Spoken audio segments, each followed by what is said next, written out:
పైకి ఒకే వెహికల్ అది మనం పోతుంటాం.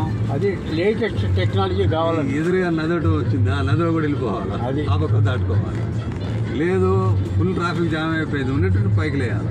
ఇప్పుడు ఏదన్నా పెద్ద నది వచ్చిందని గోదావరి బ్రిడ్జ్ ఉండదండి, దానికి బ్రిడ్జ్ ఉండదు, దిగేస్తుంది సముద్రంలో, నీళ్ళలో దిగేసి ఫీవర్ పోయినట్టు పోతుంటుంది, అవతలకి వెళ్ళిపోతుంది, షిప్ వెళ్ళినట్టు.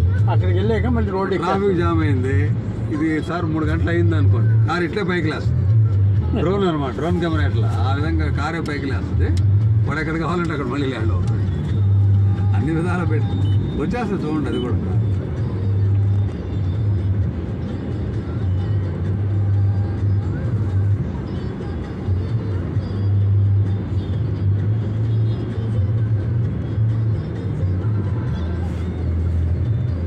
ఏమండి మొత్తం మీద ఏంటంటే బ్రిడ్జ్ కనుక పెడితే వీడు అయిపోయాడండి. ఇంకా పని ట్రంప్ పని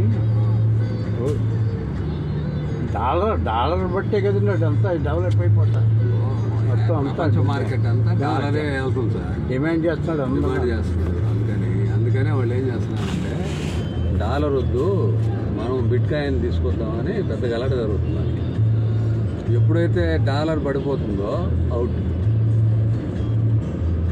మీకు మొత్తం ప్రపంచ మార్గం అంతా డాలర్ రూపంలో జరుగుతుంది.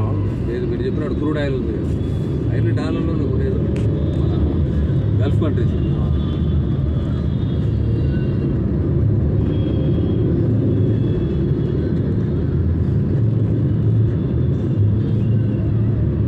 కానీ మన వాళ్ళు తప్పక అవును చైనా వాళ్ళు భుజమే చెయ్యేస్తున్నారు, కానీ ఎప్పటికైనా వాడు దెబ్బేస్తాడండి మనకి. జిన్పింగ్ ఏ రోజుకైనా దెబ్బేస్తాడు సార్, నమ్మకూడదు, వాళ్ళు నమ్మకూడదు. అవసరాన్ని ఉపయోగించుకుని మొదలుపెట్టాయి. వాడిని ఏంటంటే కరివేపాకులాగా వాడుకోవాలి.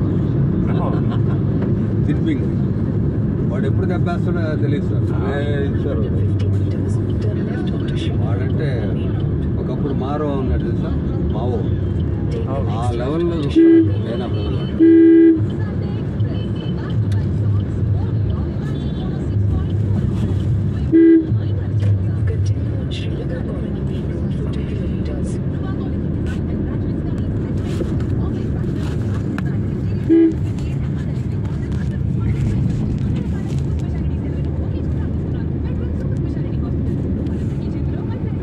అవును, నాకు జరగదు టీవీలో.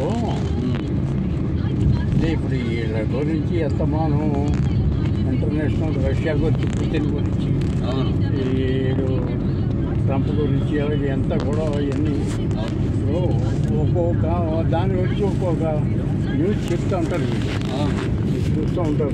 అవునవును సార్, వాళ్ళు అసలు చెప్పిందే చెప్పిందే అన్నమాట చూపిస్తా.